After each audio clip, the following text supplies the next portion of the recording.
لائے، ان کے صدقے میں ہمیں سب کچھ ملا، اور انہی کے صدقے میں ہمیں بروز قیامت ہمارے آقا ہمارے اللہ کا دیدار بھی نصیب ہوگا۔ تو وہ عظمت والا رسول ہے کہ نہیں؟ ہاں، میرے آقا صلی اللہ علیہ وسلم ملک عرب میں تشریف لائے۔ ملک عرب دنیا میں سب سے افضل، عرب میں قریش سب سے افضل، قریش میں بنو ہاشم سب سے افضل، میرے آقا بنو ہاشم خاندان میں تشریف، جس گھر میں آئے وہ گھر تمام گھروں سے افضل، جس دن آئے وہ اس دن تمام دنوں سے افضل، جو مذہب لائے وہ مذہب تمام مذہبوں سے افضل، جو کتاب لائے وہ کتاب تمام کتابوں سے افضل، جس ماں کے پیٹ میں سے تشریف لائے وہ ماں تمام ماؤں سے افضل، جس وقت تشریف لائے وہ وقت تمام وقتوں سے بہتر، جس دن تشریف لائے وہ دن تمام دنوں سے بہتر، جس زمانے میں تشریف لائے وہ زمانہ تمام زمانوں سے بہتر، بلکہ میرے آقا سب سے افضل و اعلیٰ، اور میرے آقا کے صدقے آقا کی امتی سب سے افضل و اعلیٰ۔ سبحان اللہ، سبحان اللہ۔ حضور کے صحابہ سب سے افضل و اعلیٰ، سبحان اللہ۔ حضور کی امت سب سے افضل و اعلیٰ۔ سبحان اللہ۔ اللہ کا قانون قانون الہی، اللہ رسول کا قانون قانون الہی، رسول کی مرضی اللہ کی مرضی، رسول کا دیکھنا اللہ کا دیکھنا، رسول کا پکڑنا اللہ کا پکڑنا، رسول کا چھوڑنا اللہ کا چھوڑنا، رسول کی نگاہ سے گرنا اللہ کی نگاہ سے گرنا، وہ عظمت والا رسول ہمیں عطا۔ اسی لیے تو حضرت عبداللہ بن عباس رضی اللہ تعالیٰ عنہ روایت کرتے ہیں کہ جب حضرت موسیٰ علیہ السلام کو اللہ تعالیٰ نے کوہ طور پر نوازا ہم کلامی سے، تو حضرت موسیٰ کو بڑا فخر ہوا۔ حضرت موسیٰ کہتے ہیں الہ العالمین، شاید ہی تو نے میرے جیسا کسی کو نوازا ہوگا، شاید ہی۔ اللہ کہتے ہیں موسیٰ، ہم نے تیرے دل کو مطمئن پایا، ایمان اور عقیدے کو مضبوط پایا، تو ہم نے تجھے ہم کلامی سے نواز دیا۔ اے موسیٰ، میری توحید پر اور میرے آقا محمد رسول اللہ صلی اللہ علیہ وسلم کی محبت پر قائم رہو۔ کیوں بھائی؟ ابھی تو حضور آئی نہیں، حضرت موسیٰ بہت پہلے۔ اللہ اس وقت کہہ رہا ہے میری توحید اور میرے نبی محمد رسول اللہ کی محبت پر قائم رہو۔ حضرت موسیٰ کہتے ہیں اللہ تیری توحید تو سمجھ میں آ گئی، لیکن کیا محمد رسول اللہ کی محبت ضروری ہے؟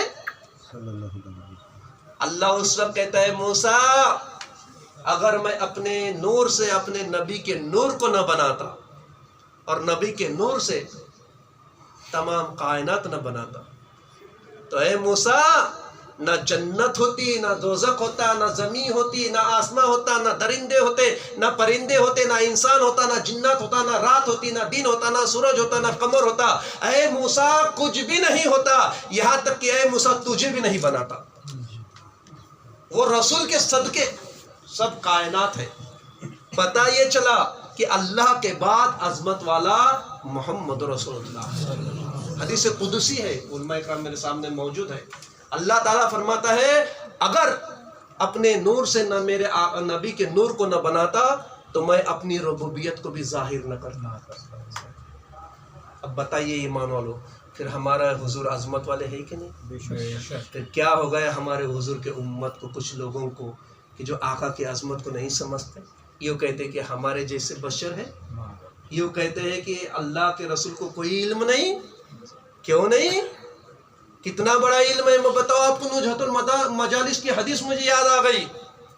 یہ آج کے زمانے کا بات نہیں ہے، حضور کے زمانے میں بھی ایسے منافق موجود تھے۔ حضور کے سامنے کہتے ہم آپ کے ساتھ، ہم آپ کے ساتھ، حضور کے پیچھے حضور کی برائیاں بیان کرتے، اور یہ کہتے کہ حضور کو ہم پیٹ پیچھے کا علم نہیں۔ یہ آج کے اس کے چیلے کہہ رہے ہیں۔ اس زمانے کے جو منافق تھے نا، وہ بھی یہی کہتے تھے، آج ان کے یہ چیلے ہیں جو کہتے ہیں حضور کو پیٹ پیچھے کا علم نہیں۔ اس وقت وہ بھی لوگ کہتے تھے محمد رسول اللہ کو کوئی پیٹ پیچھے علم نہیں۔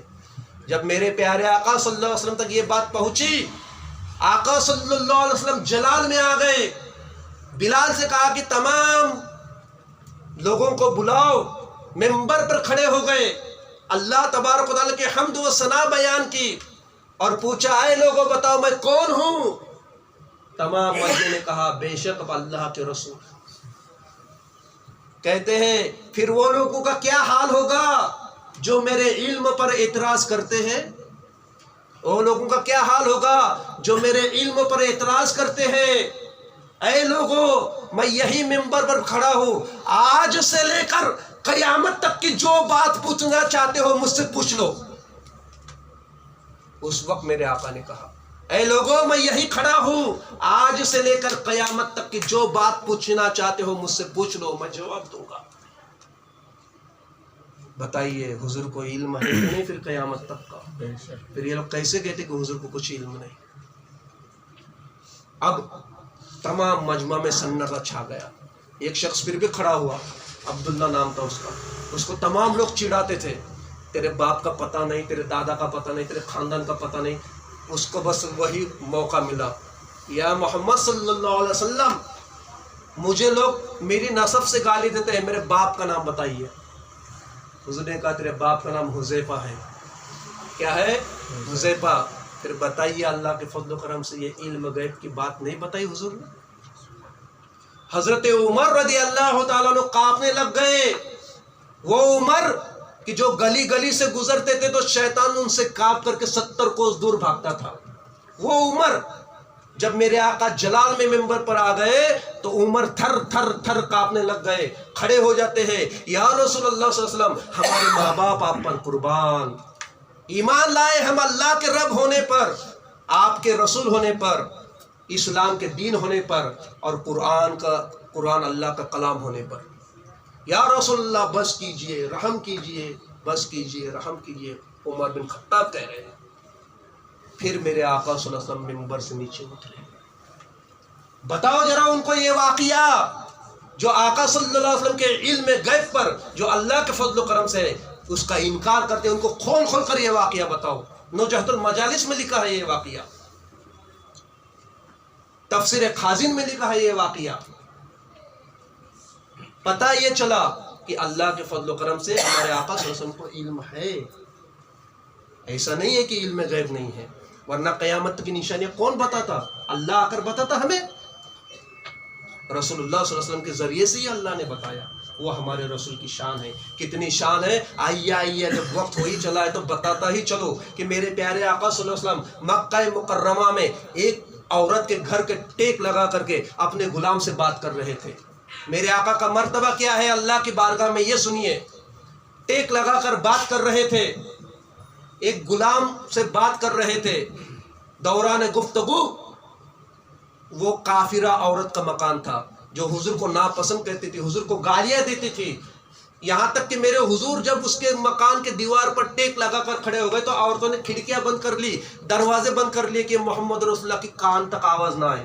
اتنی نفرت، آواز سے بھی نفرت.